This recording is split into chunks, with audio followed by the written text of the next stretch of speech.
Julie Jordan Scott coming to you looking like I have a bit of a halo. I kind of like that effect. New location, new lighting, trying to see how things go. Really grateful that you're here. I would love it if you have a chance, whether you're live or on replay, to like this video. I would love that. And it's been a hectic few days. It's been a hectic few days, and I'm glad that you're here. We're going to be reading some poetry. Just a moment ago, I was going and visiting other lives, and I said, wow, everybody's live. So many people are live. Is anybody going to want to listen to poetry? The other thing is that, and I'm listening to myself talk. Hang on just a second. We're going to be reading some poetry. Just a moment ago, I was going and visiting other lives, and I said, wow. Okay. I wanted to have my iPad on so that I could work on moderation if people come in, and I can let them be moderators. But it's one of those things. I need to learn how to do stuff still. So I need to learn how to keep my hair looking normal, and I also need to figure out how to turn my sound off here. How do I mute myself? It's like I need a crew. Do any of you need crews when you go live? I should write a poem about that. So anyway, it's National Poetry Month, everybody.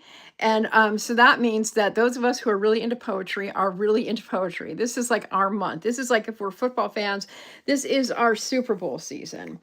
And so we get to celebrate poems and all with all of our hearts.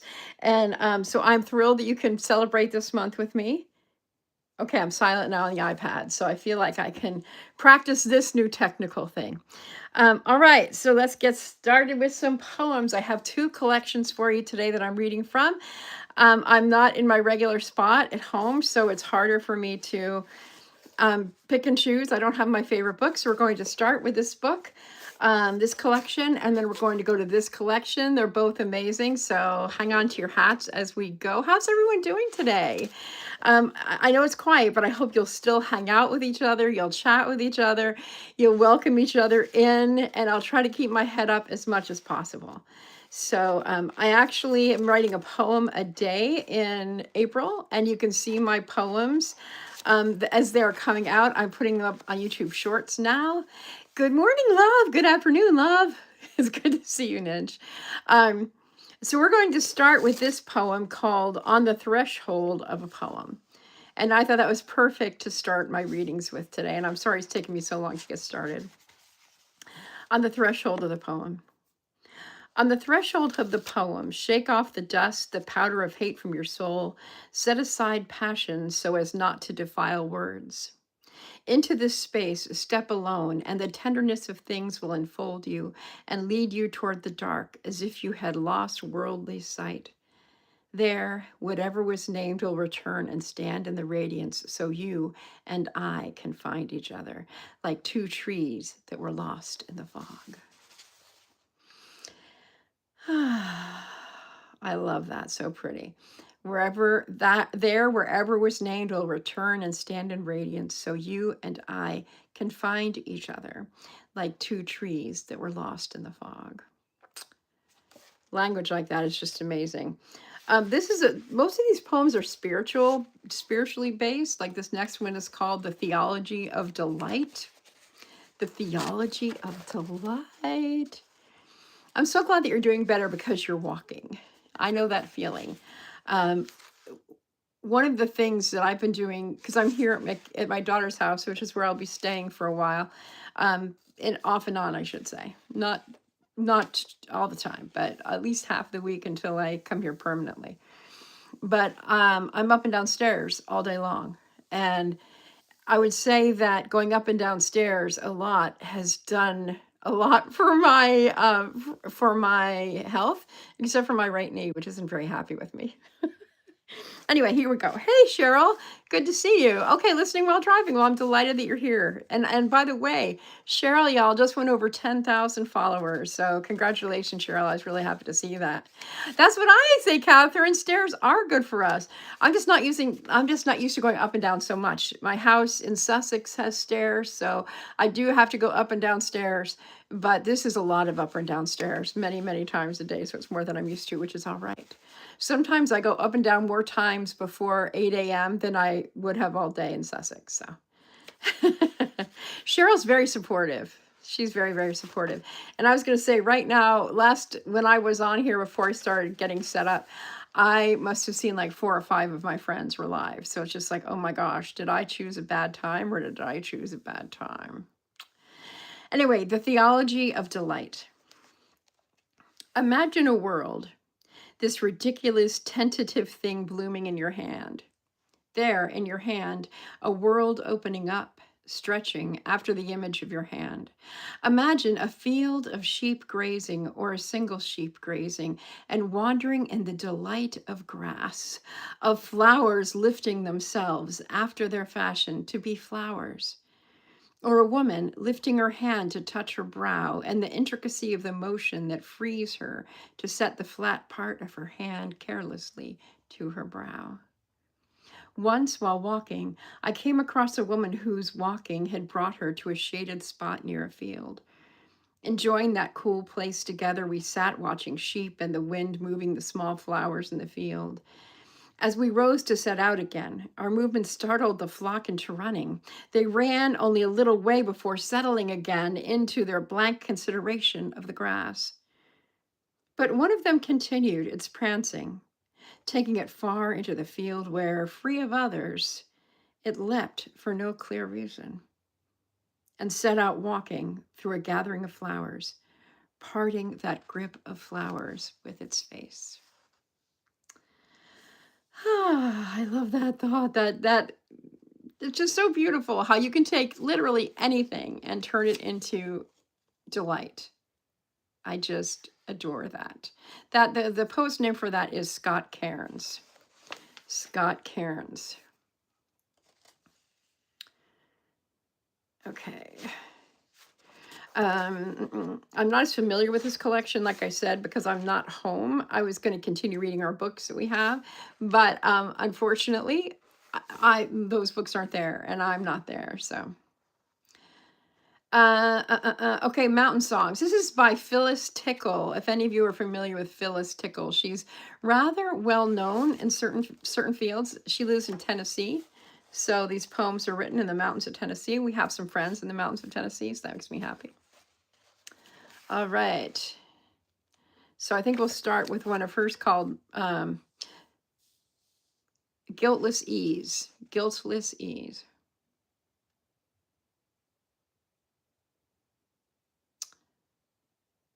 Okay. Okay, I had to read it through for a second. I would sing the horizontal man whose being spreads across his world and ingests the whole of all it means. The man whose point of view can move with guiltless ease along the route of stimuli. The man who spreads and is content to wait upon infinity for the form and holds his time as wisely spent in purging evil from his mind.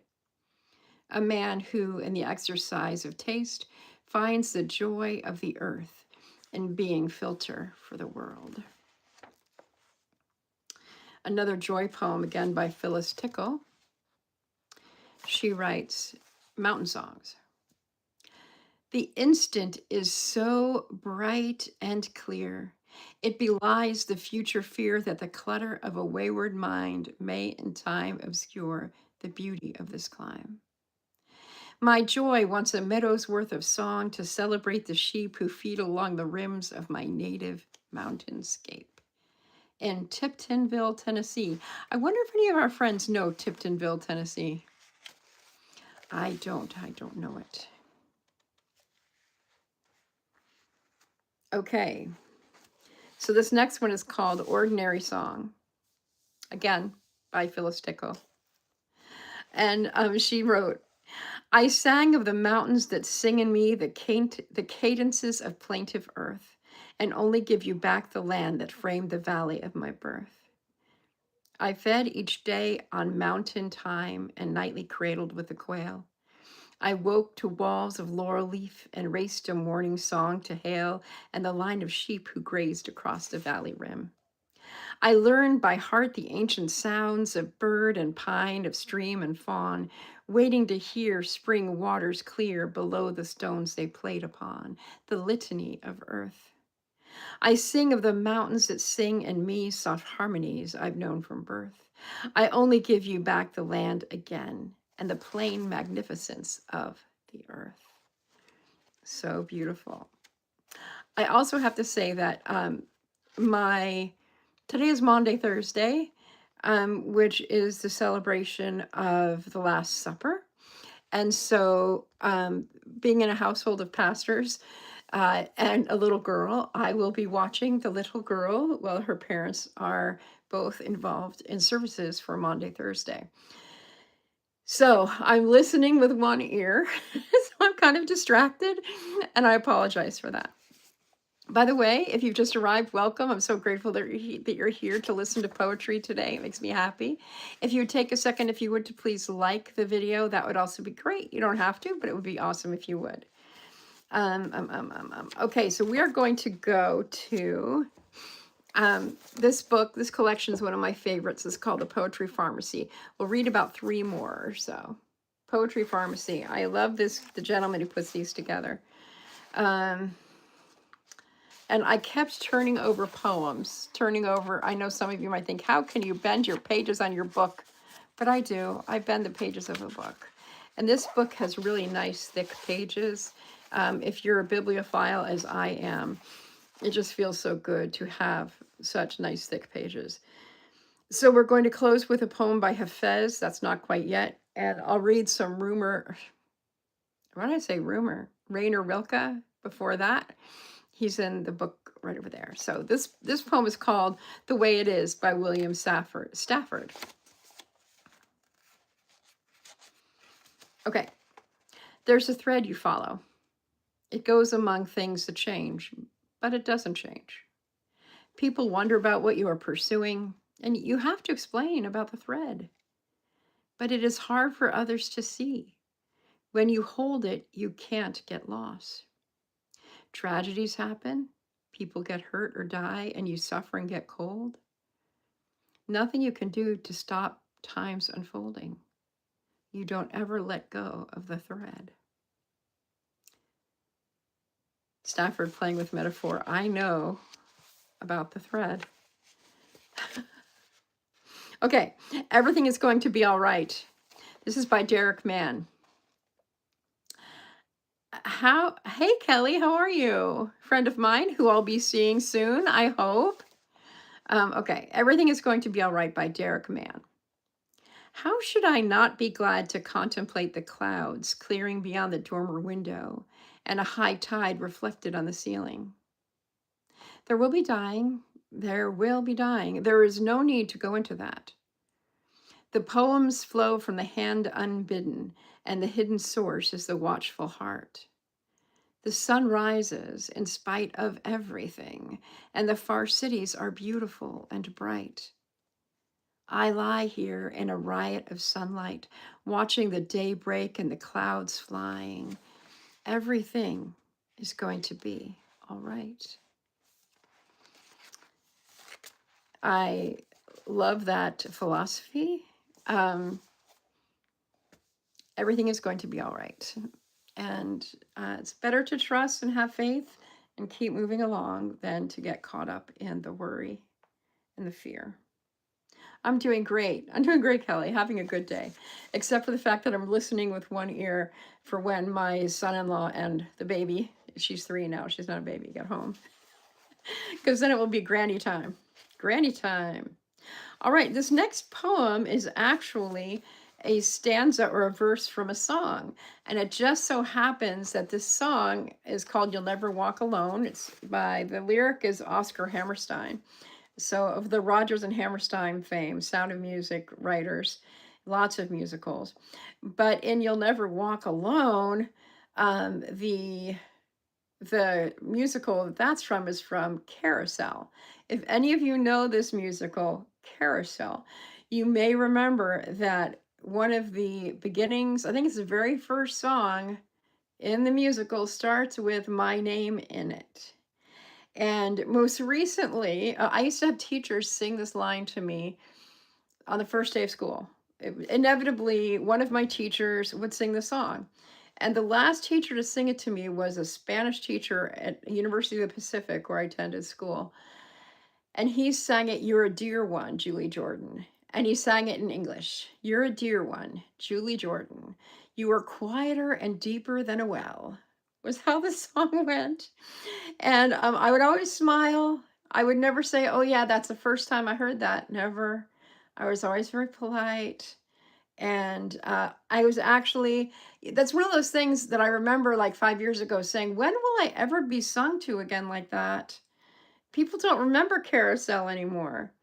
And then I was at a poetry workshop, and this woman came in and she said, "Your name is Julie Jordan Scott?"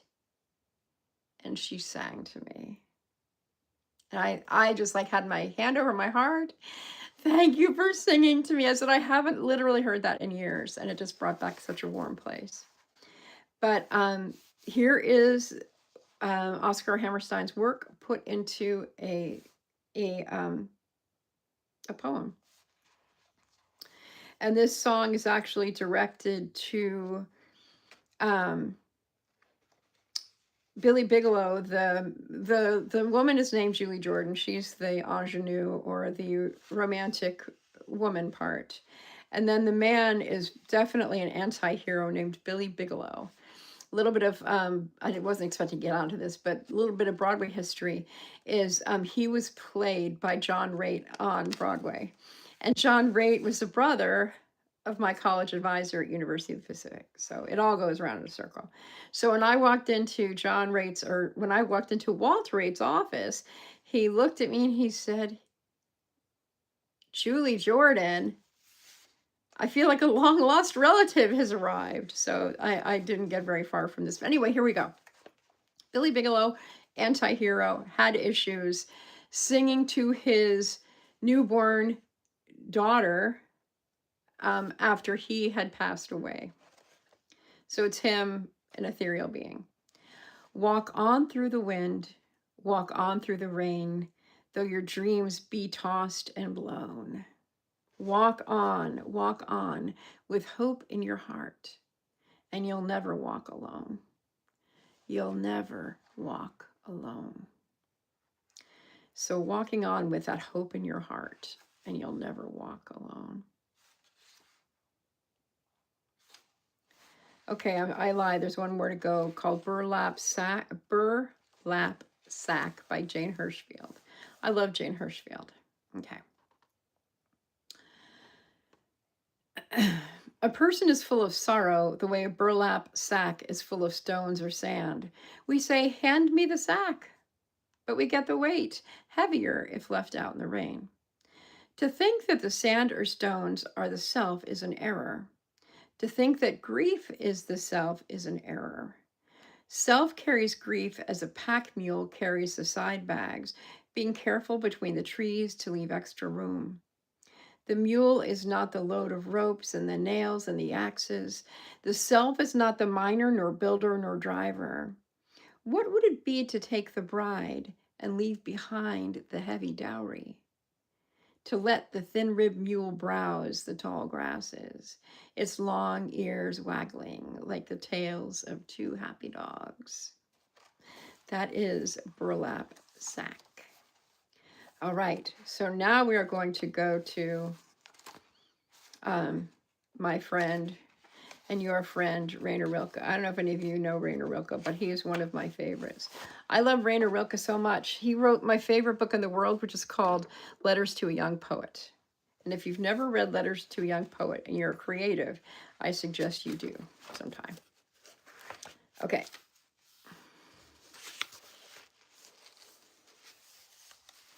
This is called Entrance by Rainer Rilke. He was a German poet and philosopher. "Whoever you are," it's called Entrance again. "Whoever you are, in the evening, go out of your little room where you know everything. For your house stands at the edge of vast distances, whoever you are. With your eyes so tired they can barely free themselves from the worn threshold, lift with measured pace a single black tree and place it before the sky, slender and alone. You are a part of the world, and it is vast and like a word still ripening in the silences. And just as your will grasps its meaning, your eyes tenderly let it go. Guess who has arrived? Okay, I'm going to slide in this one last poem. I can hear her little voice. And we're going to read this one last poem because it's like this last poem, for whoever's left still here, is like a gift. And it's written by Hafez. And it goes like this. It's only 4 lines. And I want you to listen to this and really take this into your heart. Listen to this and take this into your heart. Oh, hi, Kane Rowe. Perfect timing. Can you hear her voice? You might be able to hear her. I wish I could show you when you are lonely or in darkness, the astonishing light of your own being.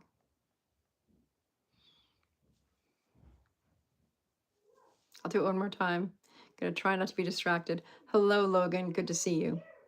Here we go. My Brilliant Image by Hafez. I wish I could show you when you are lonely or in darkness, the astonishing being of your light. I wish I could show you. Oh, I wish I could show like everyone I meet that. Maybe that's something to build into one of our missions. Anyway, I'm about to be joined by a little one. So if you haven't liked this video yet, if you have a chance to do so, I would so appreciate it. Hello, someone is right here.